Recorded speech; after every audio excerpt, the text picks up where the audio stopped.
ruta de medios, expone a medios, hace como anuncios que son parte de la estrategia de pedirle facultades al Congreso, ¿no? Pedirle al Congreso el permiso para que sea el gobierno de transición el que legisle en materia sobre todo de seguridad ciudadana. Y quizá lo más importante y el anuncio más importante hecho por el presidente ha sido la desaparición del INPE. Tal y como lo conocemos, el Instituto Nacional Penitenciario tendría fecha de defunción. Claro, cuando vemos las cárceles peruanas y vemos que son una calamidad, antenas conectadas, cargadores, celulares, extorsión, crimen organizado, mafias que siguen operando desde los penales, te das cuenta que el planteamiento del gobierno parece ser: ya no se puede corregir el INPE, ya no podemos reformar esta institución, tenemos que crear una nueva, que la absorba, que la reemplace, y ese fue el anuncio más grande que ha hecho el gobierno y el presidente este fin de semana: crear la Superintendencia de Internamiento y Resocialización. Así se llamaría el nuevo INPE. Para ilustrar un poco la idea que está defendiendo ahora mismo en el Congreso el equipo de gobierno, vamos a escuchar la declaración que dio José Gerí en exclusiva para Latina, hablando de la calamidad de los penales, antenas, cargadores y todo con presuntamente aval de los propios funcionarios del INPE, con corrupción dentro del sistema carcelario. Vamos a ver esto. Este cargador artesanal que han hecho, ¿no? ¿Qué es lo que sucede? Lamentablemente, y digo lamentablemente porque es un fallo del sistema, y por eso me refiero en esos términos. Porque hay una torre aquí de bloqueo. Lo que sucede, la torre de bloqueo, hay formas justamente como poder romper el bloqueo. Y es cuando hay, digamos, hay cooperación.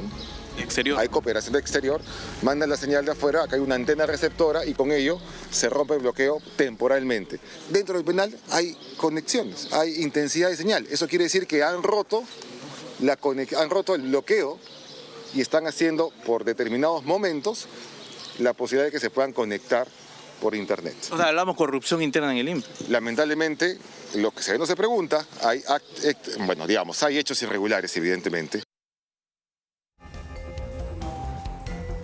Bueno, el presidente no descubría la pólvora, pero sí hacía una admisión grave, ¿no? Decía: hay hechos irregulares y también hay cooperación exterior para que las mafias sigan funcionando con antenas de celulares, con cargadores, con equipos móviles en el interior de los penales. Esa calamidad le da sustento a este nuevo planteamiento del gobierno, que es: vamos a enterrar el INPE y vamos a crear una superintendencia que le han llamado de internamiento y resocialización. Lore. Es que claramente hay un problema de corrupción enquistado. Muchas veces lo han contado personas que han estado presas o que siguen presas por diferentes delitos, que necesitas dinero para todo dentro de la cárcel, y esa no es solo para los taitas, es para el personal del INPE, como que todo se reparte en una cuota, está casi estandarizado, hay casi un tarifario. Exacto. Escuchaba alguna vez a un preso pedirle a su familia que necesitaba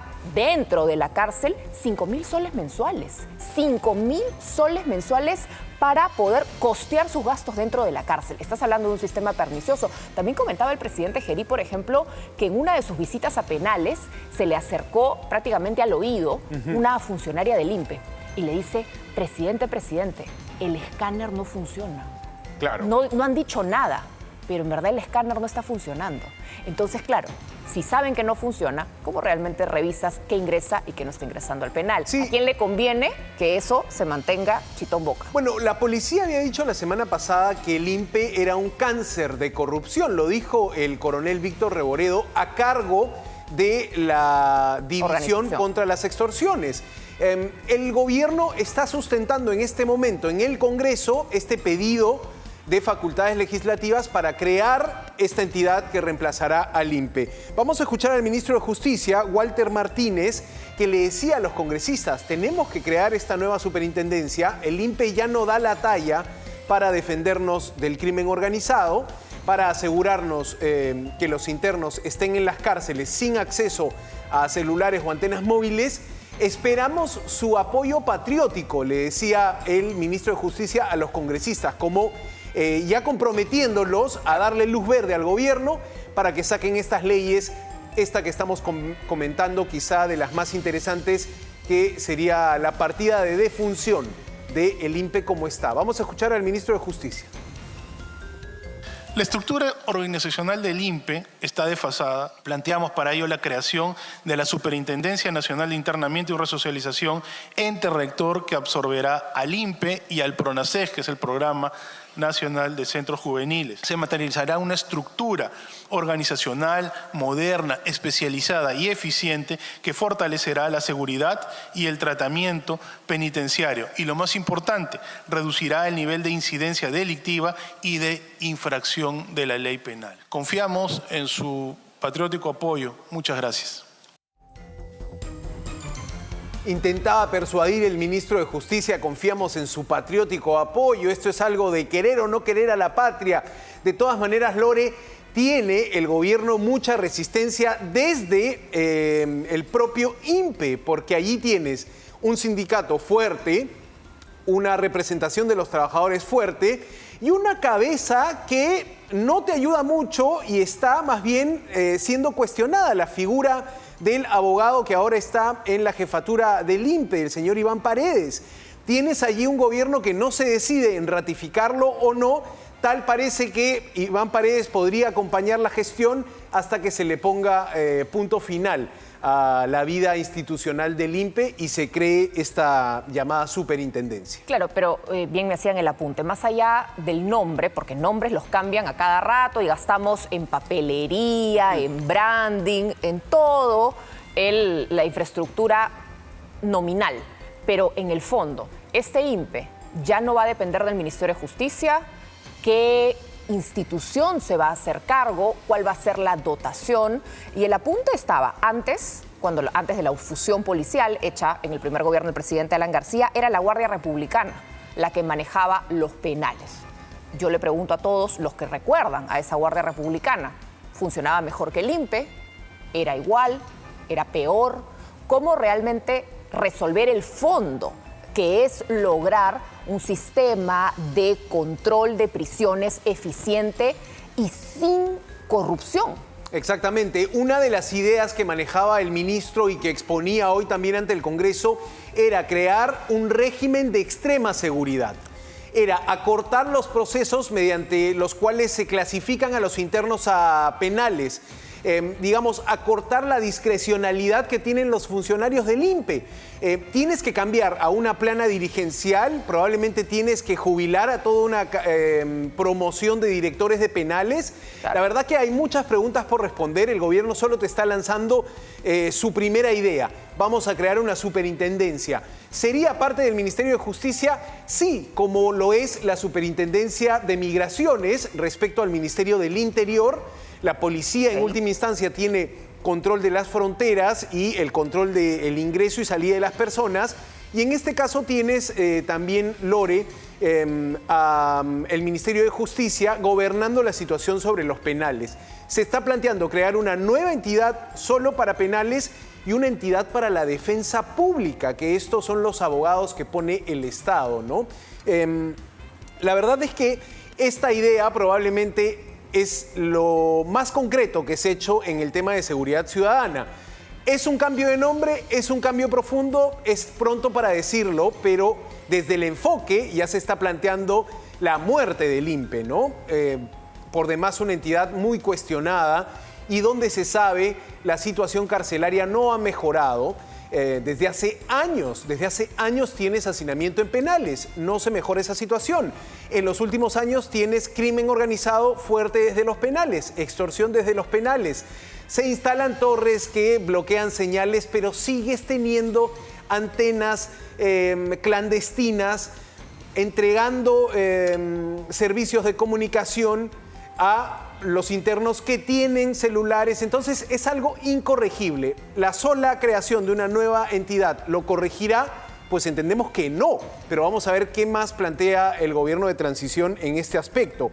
El premier Ernesto Álvarez Miranda, también liderando a su equipo de gobierno, esta mañana le dice a los congresistas: no somos un ejecutivo normal. no nos han elegido con el voto ciudadano. Ustedes son los representantes elegidos con el voto ciudadano. Pero estamos en crisis, dice. Estamos en crisis política, institucional, de seguridad, y lo que nos queda es venir a pedir estas facultades.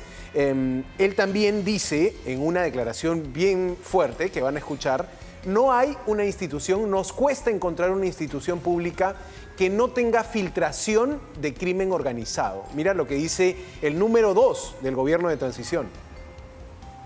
Es obvio, es evidente que nos encontramos en una crisis política, constitucional, una crisis social, y a eso tenemos que agregarle la criminalidad, que es una criminalidad que ha ido no solamente consolidando una estructura delincuencial, sino que ha ido infiltrando en las instituciones del Estado, al punto en que nos es sumamente complicado mencionar una institución del Estado que esté a salvo de la infiltración de la delincuencia y de la criminalidad organizada. Una sola institución no puede nombrar el premier y dice, así de mal estamos. La verdad es que fue, como el premier es abogado y experto en temas constitucionales, fue presidente del Tribunal Constitucional, se tomó un buen tiempo en explicar la naturaleza singular de este gobierno, ¿no? Como diciendo, tampoco podemos venir a hacer muchas cosas, realmente ustedes son los que tienen el poder de los votos, nos hacen esta entrega de facultades para que sea Palacio de Gobierno, bajo el mando de José Gerí, digamos, la entidad que empiece a legislar cambios para la seguridad ciudadana. ¿Todos los cambios son interesantes? Pues no, son algunos cambios que, diríamos, estás apretando algunas tuercas para endurecer el tema de los penales, para crear algunas instituciones, pero hay cosas polémicas como este proyecto de ley para crear un nuevo tipo de delito de revelación de información reservada, ¿no? Que podría atentar contra el trabajo periodístico, pero tienes una infinidad de ideas y proyectos. Está todo el equipo de gobierno, el Congreso parece recibir de buena manera las iniciativas, veo difícil, se tiene que dar uno por uno, digamos, el ok para todas las acciones que quiere tomar el gobierno de transición de José Gerí. Pero no deja de ser sorprendente que el premier te diga, oye, estamos hasta, me cuesta mencionar una institución que esté libre de crimen organizado o corrupción, ¿no? Es una situación difícil, dura, pero en parte las declaraciones de Gerí mencionaba que el objetivo, entendiendo que tienen un corto plazo, es tratar de sentar las bases o por lo menos desactivar cualquier bomba que pueda hacer inviable la gobernabilidad de la persona que en julio alcance la presidencia de la República. En el entendido, incluso hablaba del reinfo, ¿no? Cuando decía, el reinfo 2 años me parece mucho, 1 año me parece prudente, porque si son 6 meses nada más, prácticamente el gobierno que entra va a tener a los mineros protestándole en la puerta el día 1.